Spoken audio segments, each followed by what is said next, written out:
샬롬 샬롬 샬롬 샬롬 샬롬. 하나님 사랑합니다. 여러분 주 안에서 사랑합니다. 출애굽기 29장 말씀이죠. 1절에서 9절입니다. 제사장 직분의 위임식 이런 제목으로 함께 은혜를 나눕니다. 제사장 직분 위임입니다. 내가 그들에게 나를 섬길 제사장 직분을 위임하여 그들을 거룩하게 할 일을 이러하니 곧 어린 수소 하나와 금없는 순양 둘을 택하고 무교병과 기름 섞인 무교과자와 기름 바른 무교전병을 모든 고운 가루로 밀가루로 만들고 그것들을 한 강줄에 담고 강줄에 담은 채 그 송아지와 두 양과 함께 가져오라. 너는 아론과 그의 아들들을 회막문에서 데려다가 물로 씻기고 의복을 가져다가 아론에게 속옷과 에봇 받친 겉옷과 에봇을 입히고 흉패를 달고 에봇의 정격에 짠 띠를 띠게 하고 그의 머리에 관을 씌우고 그 위에 거룩한 패를 더하고 관유를 가져다가 그의 머리에 부어 바르고 그의 아들들을 데려다가 그들에게 속옷을 입히고 아론과 그의 아들들에게 띠를 띄우며 관을 씌워 그들에게 제사장의 직분을 맡겨 영원한 규례가 되게 하라. 너는 이같이 아론과 그의 아들들에게 위임하여 거룩하게 할지니라. 직분의 위임식입니다. 마틴 루터가 1517년에 로마 가톨릭의 교리적 윤리적 부패에 대항해서 95개 조항을 써서 바텐베르크 그 성 안에 있는 성곽교회 정문에 붙이는 사건이 있었죠. 그리고 이 조항들에 대해 토론을 하자고 제안합니다. 그러면서 이 조항의 내용들이 유럽 전역으로 퍼져나가기 시작했고 이로 인해 개신교 종교 개혁이 일어나게 됩니다. 그러나 일개 수도승에 불과했던 루터를 가만히 내버려둘 가톨릭이 아니었죠. 교황 레오 10세와 신성 로마 제국의 막강한 황제 찰스 5세가 그를 죽이려고 합니다. 그래서 1521년 보름스 국회가 열렸고 루터를 소환해서 이 책에 기록된 사상들을 처리하겠느냐 이렇게 물었고 그 질문에 루터가 나는 하나님의 말씀과 내 양심에 어긋나지 않는 한 철회를 할 수가 없다. 네, 하나님이여 내가 여기 서 있으니 나를 도우소서라는 유명한 말을 남겼습니다. 그러자 찰스 5세는 소에 보름스 칙령을 발표했는데 그 내용은 누구든지 마틴 루터를 죽이는 자는 살인죄에 적용받지 않게 된다. 이런 칙령을 발표하죠. 루터의 목숨이 파리 목숨이 됩니다. 그러나 루터를 보호해주던 섹소스 지방의 프레드릭이라는 선제후가 그를 바르트부르크 성으로 데리고 갑니다. 루터는 그곳에서 1년 동안 피신을 했고 라틴어 성경을 독일어로 번역하게 됩니다. 또한 이렇게 극심한 핍박이 있는 중에도 마틴 루터는 1520년에 종교개혁의 근간이 되는 3권의 책을 저술했는데 교회의 바벨론 유수, 그리스도인의 자유에 관하여 독일 귀족에게 고한다 이런 내용을 가진 책을 저술합니다. 특별히 교회의 바벨론 유수는 로마 가톨릭의 7가지 성례를 정면 부정하며 주께서 명하신 성례는 침례와 주의 만찬 2가지다 이렇게 주장을 합니다. 루터의 책으로 로마 가톨릭과 결별을 선언하게 된 거예요. 그리고 그리스도인의 자유에 관해서라는 책을 통해서 복음이 그리스도인에게 자유를 준다는 진리를 피력했고 마지막으로 독일 귀족에게 고함을 통해 모든 성도는 하나님 앞에 제사장이다 라는 소위 전신자 제사장 직분 개념을 주장하게 됩니다. 구약시대에는 그렇지 않았지만 신약시대에는 사제 계급과 평신도 계급의 차별이 존재하지 않는다는 것이 요지였습니다. 루터가 이처럼 전신자 제사장 직분을 주장하게 된 것은 신약성경에 분명한 근거가 있기 때문이었어요. 베드로전서 2장 9절에 오직 너희는 택하신 족속의 왕같은 제사장이요 거룩한 나라요 그의 소유가 된 백성이니 이는 너희를 어두운 데서 불러내어 그의 기이한 빛에 들어가게 하신 자의 아름다운 덕을 선전하게 하려 하심이라.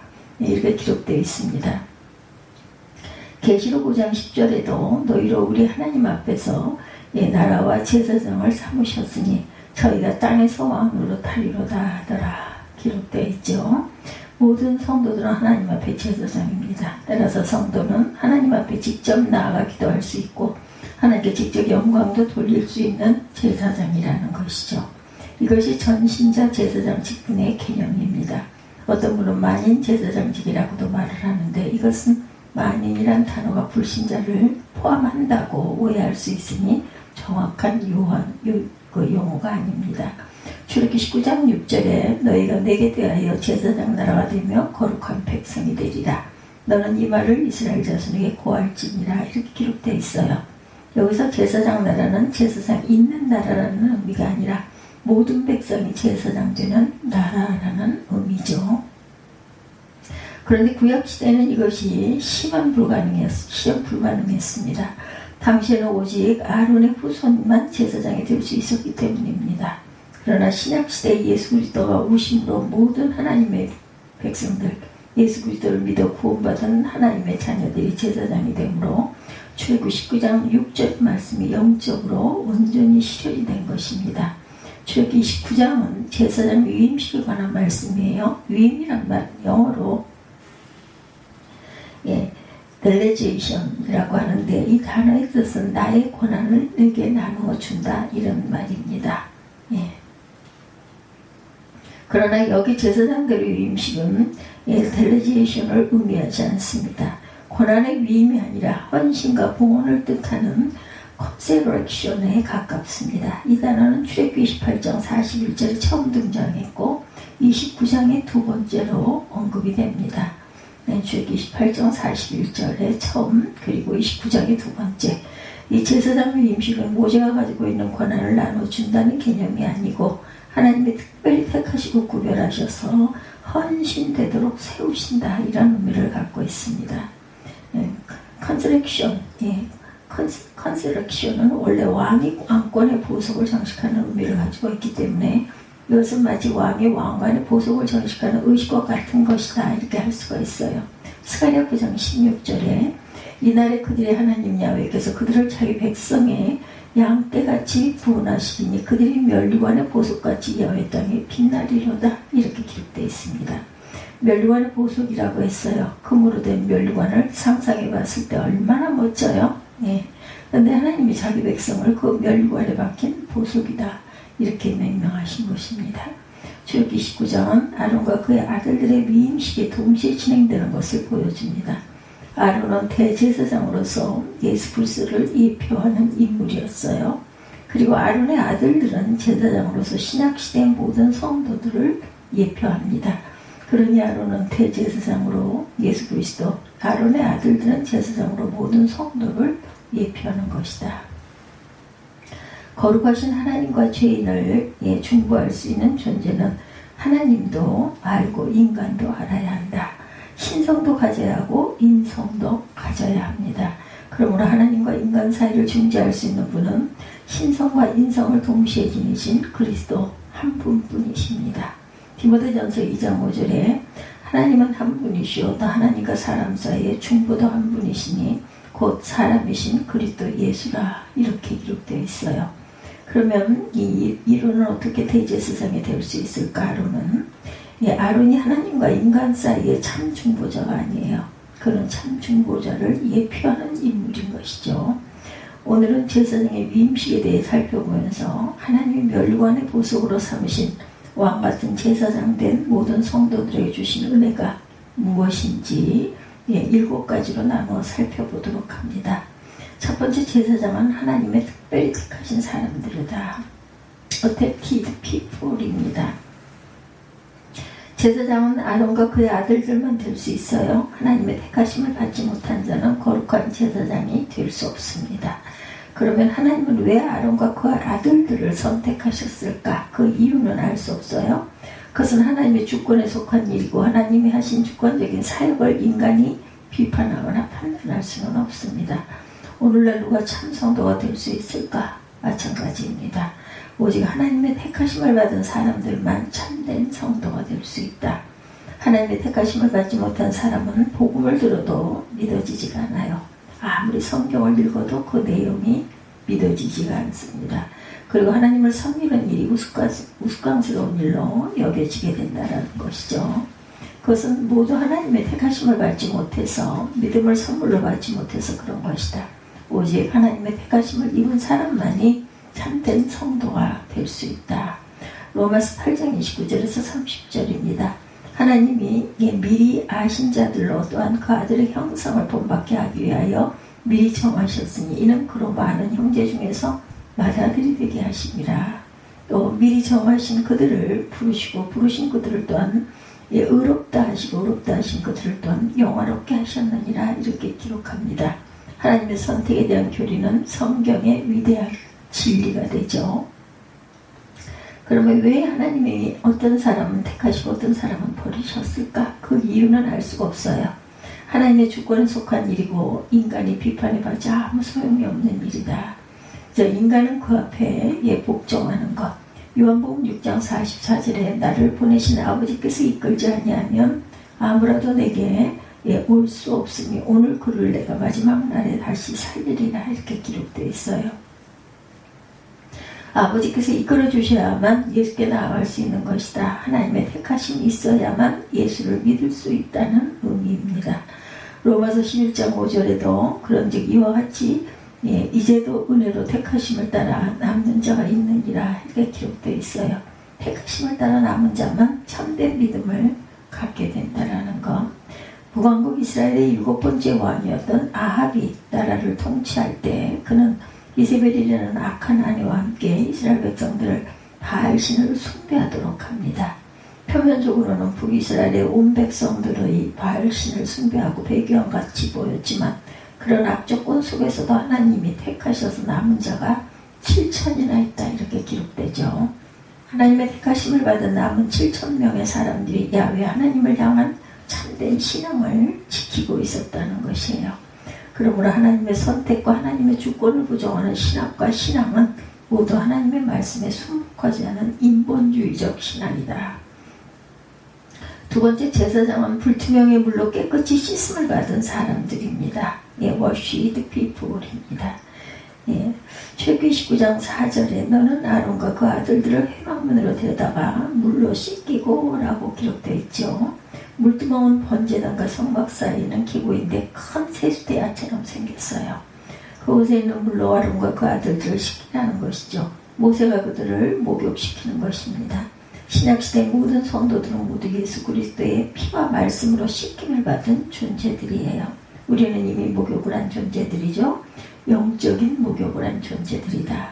스가랴 13장 1절에 그날의 죄와 더러움을 씻는 셈이 다윗의 족속과 예루살렘 거민을 위하여 열리리라. 이렇게 기록하고 있어요. 신약시대가 되면 죄를 씻는 셈이 열리게 되리라는 내용의 예언입니다. 예수 그리스도의 피가 그를 믿는 사람들의 죄를 모두 씻어주는 셈이 된다라는 의미입니다. 이것이 구속의 씻음이에요.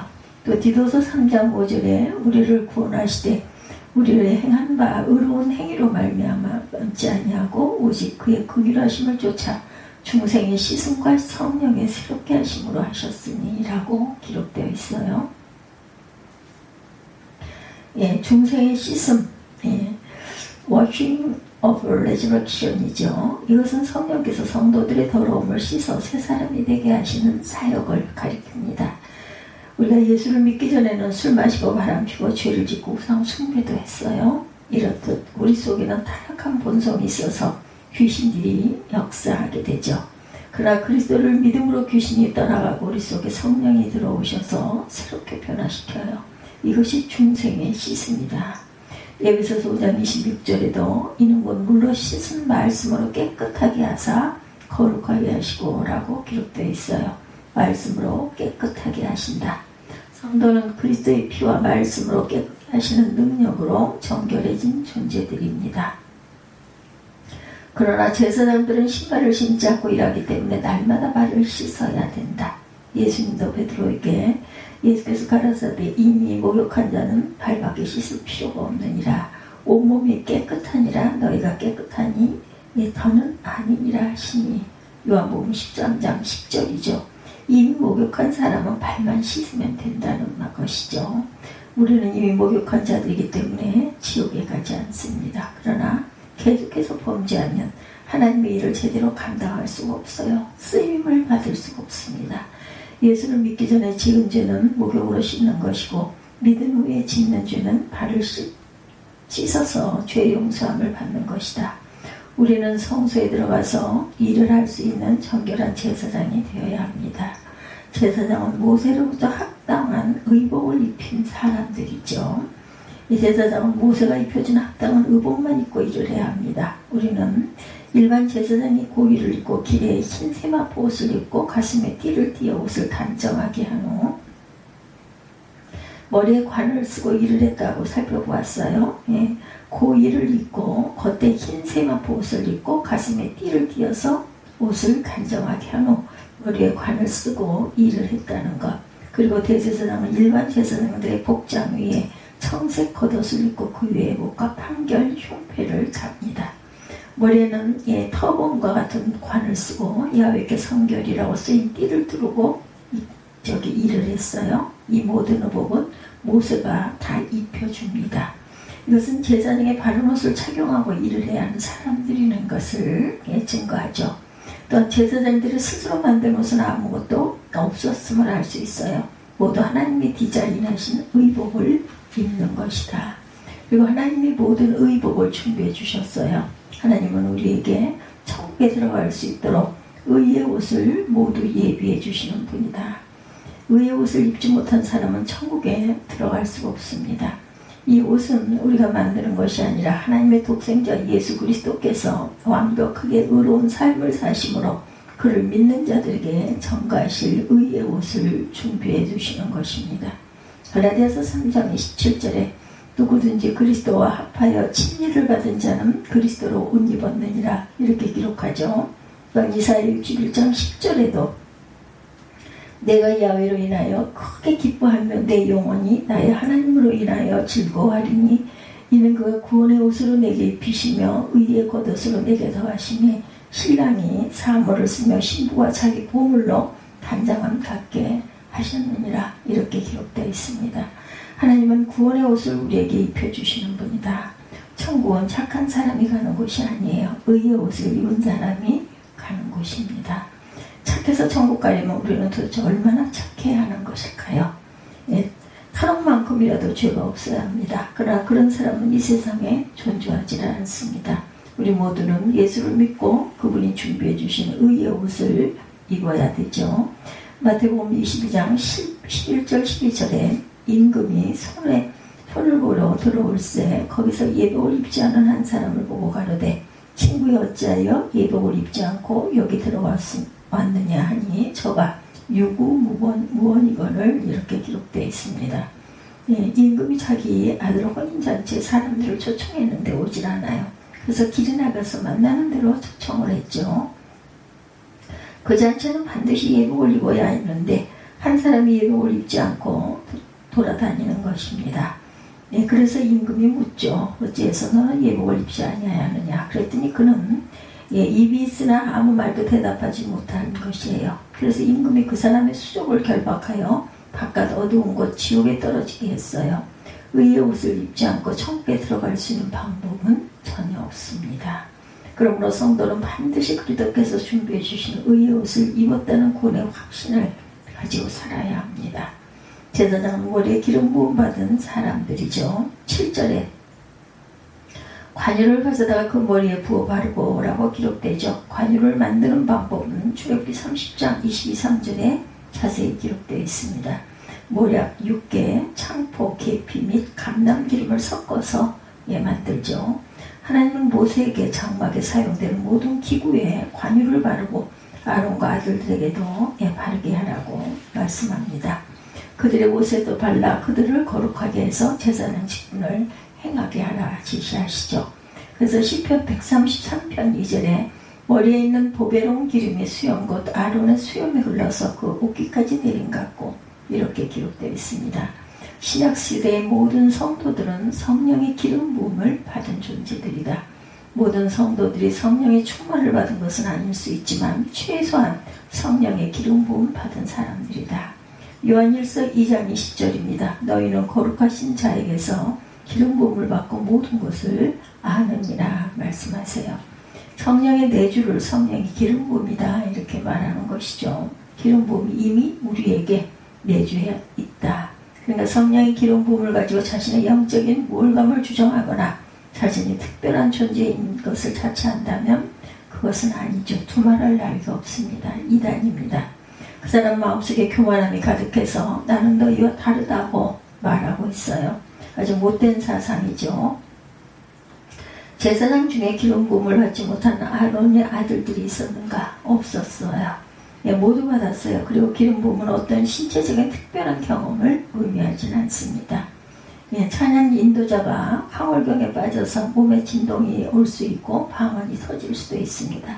그러나 이것은 신체적인 경험에 불과합니다. 그것은 단언컨대 성령의 기름 부음이 아니다. 성령의 기름 부음은 모든 성도들에게 이미 임한 것이다. 제사장 속죄제를 통해 죄사함을 받은 사람들입니다. 죄사함을 받지 않으면 제사장 일을 할 수 없어요. 10절에서 14절에 보면 아론과 그 아들들은 수송아지를 성막으로 끌고 와서 그 머리에 안수하고 모세가 그 송아지를 잡아 그 피로 단 뿔에 바르고 나머지는 단 밑에 모두 쏟았다. 이렇게 되어 있습니다. 그리고 기름과 내장은 번제단 위에 불사르고 나머지 고기와 과육과 똥은 진 밖에 가지고 나가 불사르는 것이 속죄제입니다. 제사장이 속죄제물인 수송아지를 통해 죄사함을 받는다는 것은 그리스도가 십자가에서 속죄제물이 되셔서 그를 믿는 모든 자들이 죄사함을 받는다는 진리를 예표하죠. 모든 성도는 그리스도를 믿고 그 이름을 힘입어 죄사함을 받은 백성들이라는 건 아주 놀라운 은혜입니다. 또한 제사장은 하나님께 완전히 헌신된 사람들이다. 이렇게 말씀합니다. 출애굽기 29장 말씀 1절에서 9절 제사장 직분의 위임식 이런 제목으로 함께 은혜를 나누고 있습니다. 그래서 불태워서 드려야 되죠. 제사장이 하나님께 완전히 헌신되어야 함을 가리킵니다. 수양을 모두 불태워 드린다. 이것은 제사장이 하나님께 완전히 헌신되어야 함을 가리킨다. 제사장이 순양 한 마리를 택하여서 머리에 안수하고 그 피는 단주에 뿌리고 각을 뜬 후에 모두 불태워 하나님께 드려요. 제사장 그 삶 전체가 하나님께 헌신된 존재가 되어야 한다는 것을 의미합니다. 이는 목사만 헌신된 존재가 되는 것이 아니라 모든 성도가 하나님께 헌신된 존재가 되어야 한다는 것입니다. 제사장은 한 번 위임식을 받으면 은퇴할 때까지 계속해서 제사장의 일을 해야 하기 때문이다. 헌신되지 않은 사람 1000명보다 헌신된 사람 1명이 훨씬 더 귀하다. 전쟁이 나면 오합지졸들은 모두 도망가요. 적과 맞서 싸울 용사한 사람이 훨씬 귀한 것이죠. 헌신이 이렇게 중요합니다. 여러분은 헌신된 성도가 될 수가 있기를 주님의 이름으로 축복합니다. 마지막으로 제사장은 위임식 순양을 드려서 성화된 사람들이다. 제사장들이 번제로 드리는 두 번째 순양을 위임식 순양이다 이렇게 말하는데 이 양을 잡아서 그 피로 자기 몸 곳곳에 바르는 것, 이것을 성화를 의미하죠. 19절에서 25절에 보면 위임식 순양을 번제로 드리는 것은 여러 번제와 동일한 방식이지만 두 가지 면에서 차이가 있습니다. 첫째는 모세가 수양의 피를 취하여 아론과 그의 아들들의 오른 귓뿌리와 오른손 엄지, 오른발 엄지에 발랐다는 것, 그리고 그 피를 관유와 섞어 옷에 바릅니다. 이것은 제사장들의 귀로 듣는 일이나 손으로 행하는 일, 발이 향하는 곳의 모든 영역에서 성결해야 함을 의미합니다. 즉 제사장은 그 삶의 모든 영역이 하나님께 연락되어야 한다. 성도가 뉴에이지 음악을 듣고 포르노를 보고 술집이나 다닌다면 어떻게 성결한 삶을 살 수가 있겠는가? 이런 것들은 제사장들이 합당하지 않은 일들이다. 신약시대의 성도들은 모든 지체를 의의 병기로 드리라고 명령을 받아요. 로마서 6장 13절에 또한 너희 지체를 불의의 병기로 죄에게 드리지 말고 오직 너희 자신을 죽은 자 가운데 다시 산 자같이 하나님께 드리며 너희 지체를 의의 병기로 하나님께 드리라 이렇게 기록되어 있습니다. 둘째는 제사장이 순양에 갔으면 넓적다리 고기를 먹을 수 있었어요. 뿐만 아니라 광줄에 담긴 무교병, 누룩 없는 떡, 과자, 무교전병을 하나씩만 하나님께 불태워드리고 모두 먹을 수가 있었습니다. 이것은 제사장의 몫이기 때문에 다른 사람이 먹지 못하고 다음 날까지 저장할 수 없다고 했어요. 이것은 하나님의 제사장의 일반적인 삶을 모두 책임져 주실 것을 약속해 주신 것입니다. 오늘 출애굽기 29장 본문에 아론과 그의 아들들이라는 명칭이 계속해서 반복되는 대제사장이신 예수 그리스도께서 성도들과 얼마나 밀접하게 연합되어 계신지를 보여주는 그러한 구절이죠. 아론과 그 아들들은 제사장의 의복을 입고 7일 동안 성막에 계속 머무르며 속죄제와 번제를 드려야 했습니다. 이것은 하나님이 제사장들에게 얼마나 철저한 헌신을 요구하시는지를 알 수가 있어요. 예수님은 우리 각 사람에게 엄청난 특권을 주셨죠. 택하셨고 중생의 씻음을 주셨고 의의 옷을 입혀주셨고 성령의 기름 부음을 주셨고 죄사함을 주셨다. 얼마나 놀라운 특권입니까? 그러나 우리는 특권만 생각하지 말고 의무도 생각해야 합니다.